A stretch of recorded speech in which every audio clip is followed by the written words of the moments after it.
हम बहुजन समाज के लोगों के लिए, महिलाओं के लिए, बहनों के लिए, माताओं के लिए, युवकों के लिए, सभी के लिए अविस्मरणीय दिन है, भूलना नहीं चाहिए। लेकिन समाज की व्यवस्था ने हमको इतना पीछे धकेला है, हमारी इतनी उपेक्षा की गई है हमारे महापुरुषों की, कि हमारे लोग पढ़ लिख कर भी अपने महापुरुष को, चाहे महिला महापुरुष हो, नेत्री हो या नेता हो, साधु हो, संत हो, विद्वान हो, लोगों की जानकारी में नहीं है। इसके पीछे क्या कारण है? इन सभी बातों पर हम लोग को विचार करना चाहिए, विचार का आदान प्रदान करना चाहिए। 1831 तो आज से कितना दिन पहले हो गया? 18, 19, 20, करीब 150। ये क्रांति ज्योति सावित्रीबाई फुले जो हमारी पूजनीय हैं, आदरणीय हैं और प्रातः स्मरणीय है। ऐसे क्रांति ज्योति को, अब क्रांति ज्योति इसको क्यों कहा जाता है? इसलिए कि जो हम पुरुष समाज जब इतना अनभिज्ञ है हमारे लोगों में, तो महिला समाज तो एकदम अनभिज्ञ है। लेकिन ये पहली महिला भारत का जिसने शिक्षा के महत्व को समझकर और अपनी महिलाओं को शिक्षित करने के लिए अपना प्राण भी न्यौछावर कर दिए। और शिक्षा के क्षेत्र में जो इनका योगदान है, तो हम लोग जितने लोग जानते हैं इनको, तो इसकी देन को जानना चाहिए। और भारत सरकार भी जब मांग चुकी है, फिर भी हमारे लोग इतने अनभिज्ञ हैं,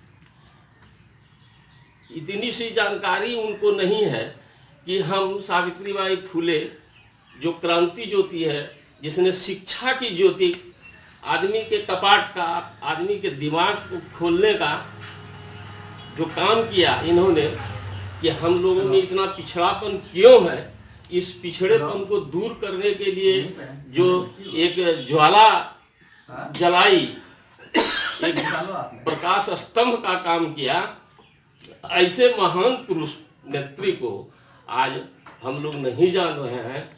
यह दुर्भाग्य है। इसलिए हम लोग जितने लोगों की जानकारी है, हम लोग जिसको इनको अपनी माँ तुल्य और नेता तुल्य, नेत्री तुल्य मान रहे हैं, तो हम लोग ये साहस जुटाया है मनिहारी में कि कम से कम हम इनके जन्मदिन पर इनके जीवन संबंधी कुछ बातों को लोगों के बीच रखें और जानकारी दें। तो माता सावित्रीबाई फुले 9 साल की उम्र में इनकी शादी हो जाती है और 13 साल के युवक से। ज्योतिबा फुले की उम्र उस वक्त 13 साल की थी और इसकी उम्र 9 साल की थी। लेकिन ये भी कुप्रथा है जिस पर चोट किया बाद में, जब ये लोग शिक्षित हुए, जब जानकारी हुई, तो सबसे पहले इन लोगों ने बाल विवाह, सती प्रथा, विधवा विवाह, इन सभी कुरीतियों पर मैंने कुठाराघात किए, अपनी कुल्हाड़ी चला दिए और इसको जड़ से खत्म करने की योजना बनाने लगे, संघर्ष करने लगे, लोगों को शिक्षित करने लगे कि किस तरह बाल विवाह, विधवा विवाह, सती प्रथा हमारे समाज में कुरीति और कुप्रथा के रूप में है, जो जिससे हमारा शोषण होता है। तो शोषण मुक्त समाज बनाने के लिए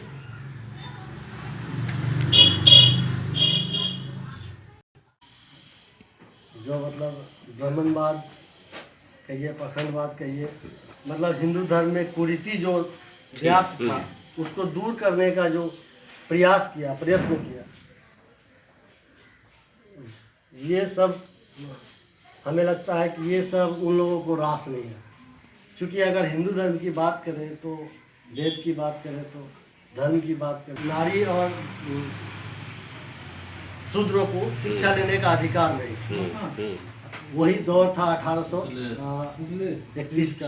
उस समय शूद्र में सारे आ जाते हैं, ओबीसी, एससी, एसटी सारे आ जाते हैं। और महिला की बात करें तो महिला में सारे आ जाते हैं, ओबीसी, एससी, एसटी, इवन वो भी, उनकी महिला को भी पढ़ने का अधिकार नहीं था। इसका प्रमाण महाभारत रामायण स्पष्ट रूप से देता है कि उस समय सिर्फ जो राजा हुआ करता था उसका बेटा ही पढ़ता था, बेटी को पढ़ने का अधिकार नहीं। तो समझिए कि ये जो सावित्रीबाई फुले सिर्फ हम लोगों के लिए मतलब हम लोगों का ही रास्ता नहीं खोला, बल्कि उन लोगों के महिला के लिए भी रास्ता खोला।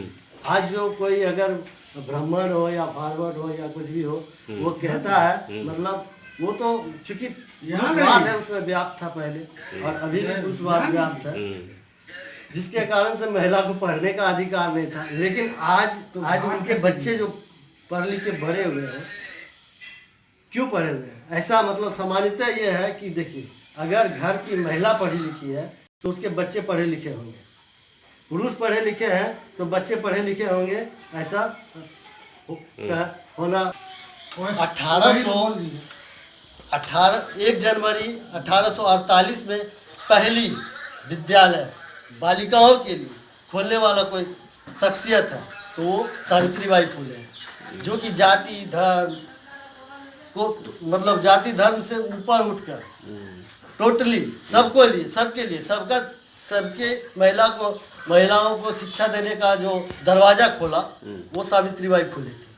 और इसलिए ये पूजनीय है, और इसलिए मतलब हम सबको यानी जाति धर्म समाज से ऊपर उठ के इनको मानना ही चाहिए। लेकिन